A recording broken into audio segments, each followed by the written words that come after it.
ምናልባት ከዛሬ 60 ዓመት በፊት አንድ ዕውቀት ከአንድ የዓለም ጫፍ ተነስቶ ሌላኛው የዓለም ጫፍ ለመድረስ 6 ዓመት በአማካኝ ይፈጅበት ነበር። ከዛ በየዓመታቶቹ ደግሞ ብትመጡ ቀነስ እያለ ቢመጣ ዘንድሮ አንድ ዕውቀት ከአንዱ የዓለም ጫፍ ተነስቶ አንዱ የዓለም ጫፍ ለመድረስ ምን ያህል ጊዜ የሚፈጅ ይመስላችኋል?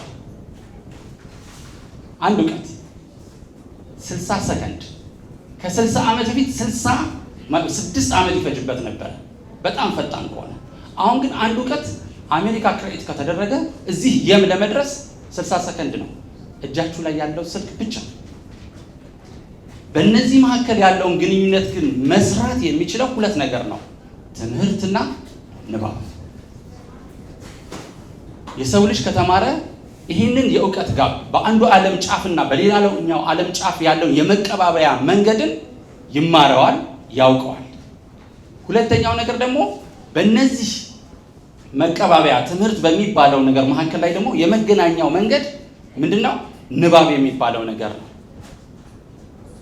በንባብ ውስጥ ያለው ዕውቀት የምንለው ልምዶቻችን፣ ለምሳሌ የም ላይ ያለው የመድኃኒት አሰባሰብ ዕውቀት ወይም ነው መድኃኒቶቹ የትኛው ቅጠል ለምንኛው በሽታ፣ ለየትኛው በሽታ፣ ለየትኛው ህመም ወይም ለየትኛው ችግር መፍታት እንደሚያገለግል ሌላኛው ዓለም እንዲገዛው ከፈለግን፣ ስለኛ እንድናሳውቅ ከፈለግን የኛን ዕውቀት የኛን እውነት የሚያነብበት መንገድ ያስፈልገዋል። እኛም የዓለምን የመዳኛ መንገድ እዚህ ውስጥ ለማስተዋወቅ የምንፈልግ ከሆነ ይህንን ያለውን ዕውቀት የምናነብበትን ዕውቀት ያስፈልገናል፣ ወይም ንባብን ባህል ማድረግ ያስፈልገናል ማለት ነው። ስለዚህ ትምህርት ቤት መግባት ብቻ ሳይሆን ትምህርት ቤት ውስጥ የንባብ ባህል እንዲዳብር ማድረግ ነው ዋናው ግቡ። መማር ሲስተም ነው ክሬት የተደረገው፣ ስርዓት ነው የተበጀው። መማር ውስጥ ቁም ነገሩ የማንበብ ክህሎትና ፍቅርን መፍጠር ነው። ፊዚክስ ስትማሩ ከፊዚክስ ጋር ያለው ነገር የማንበብ አቅም ነው፣ ወይም ኬሚስትሪ ወይም ደግሞ ባዮሎጂ ወይም ደግሞ ሂስትሪ ዋቴቨር እናንተ የምታስቧቸውን የዕውቀት መምህራኖች ትኖራላችሁ፣ አመራሮች እዚህ ውስጥ አላችሁ።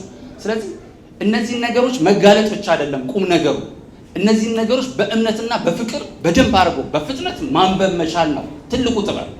ስለዚህ ትምህርት ቤቶች የንባብ ባህልን ማዳበር ካልቻሉ፣ የንባብ ባህል የሚዳብርባቸው ቦታዎች ካልሆኑ፣ ስለ ንባብ ፍቅር የሚሰበክባቸው ቦታዎች ካልሆኑ ሰዎች ገብተው የሚወጡባቸው ተቋማት ከመሆን አይዘሉም። ዩኒቨርሲቲዎቻችን ውስጥ ገብተን ስማቸውን መጻፍ የማይችሉ ልጆች የሚያጋጥሙን ትልቁ ምክንያት ከንባብ ጋር ሳይያያዙ ነው ያደጉት።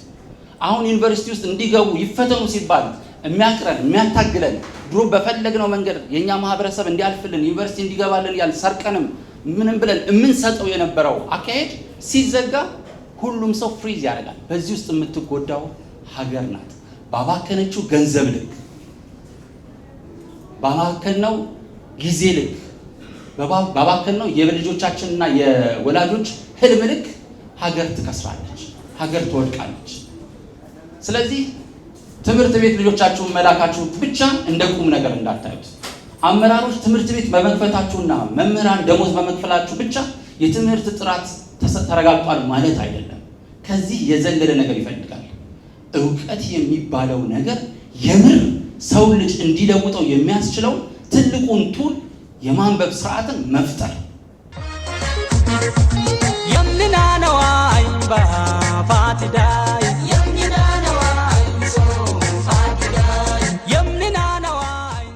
ብዙ ጊዜ ከወመዘክር ጋር ስለምንሄድ የህዝብ ቤተ መጽሐፉ የት ጋር ይሆን? ሎኬሽን እንዴት ነው የመረጡት? ምክንያቱም አካባቢው በጣም ያምራል እና እንዴት ነው ሎኬሽን የመረጡት? እዛ ጋር የሆነ ሐውልቱ አጠገብ የመስተዳድሮቹ ጽህፈት ቤቶች ምናምኖች አሉ። ከዚህ ሊሆን ይችላል ብዬ አሰብኩ። አሁን መኩ ሲነግረኝ የምር ነው የደነገጥኩት። ለምንድን ነው የደነገጥኩት? ልክ አሁን የሚለውን ነገር እኔ ውስጥ ምንም ነገር ሳይኖር እንደወደድኩት ሁሉ ንባብ፣ ማንበብ፣ ድርሰት፣ እነዚህ የኪነ ጥበብ ስራዎች ሰዎች ጋር ዝም ብለው ሲነገሩ ራሱ አቅጣጫው ባይኖሩ ዌብ አለ ብዬ አምናለሁ። እዚህ ውስጥ ላይብረሪ የለም፣ የህዝብ ቤተ መጻሕፍት የለም ማለት ልጆቻችሁን አስባችኋቸው ታውቃላችሁ? እዚህ የእምነት የማምለኪያ ቦታዎች ባይኖሩ ብላችሁ አስባችሁታል? ከተማ ውስጥ ቤተ መጻሕፍት ማለት ከተማ ውስጥ የለም ማለት የሰው ልጅ ሰው ካደረገውን ዋና ኢንግሪዲየንት መካከል አንዱ እንደጎደለ ነው የምናስበው። ስለዚህ ፕሊዝ ልጆቻችሁን አስቡ፣ እናንተን ራሳችሁን አስቡ። ቅድም መኩ እንዳለው ቤት ለሱ ተብሎ የታሰበ ነገር ላይኖር ይችላል። የምር በጣም ብዙ ጓደኞቻችን አሉ።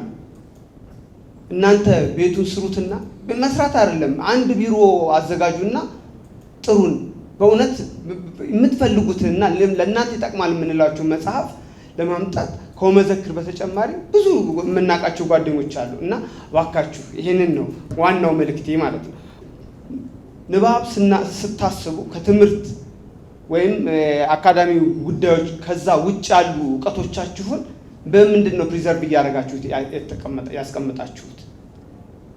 እቺ የምትባል ለምሳሌ በበዓሉ ግርማ ወይ በስብሐት ገብረ እግዚአብሔር ወይ በዳኛቸው ወይ በጋሻ ኃይለ መለኮት በተለያዩ ትልልቅ ደራሲዎች ወይ በሲሳይ ንጉሱ አስመራም ስለተጠቀሰ ወይ የውሩቅ እንትናን የጻፈው ማለት ነው ፍቅረ ማርቆስ ደስታ የተለያዩ ደራሲዎች ቀጥታ ሳይሆን በሆነ መንገድ የሆነ ከተማ ወይም የሆነችን ሀገር የድርሰታቸው ቦታ አድርገው ካራክተሮቻቸውን የሚያኖሩበት ከተማ አድርገው ይጠቀሙበታል።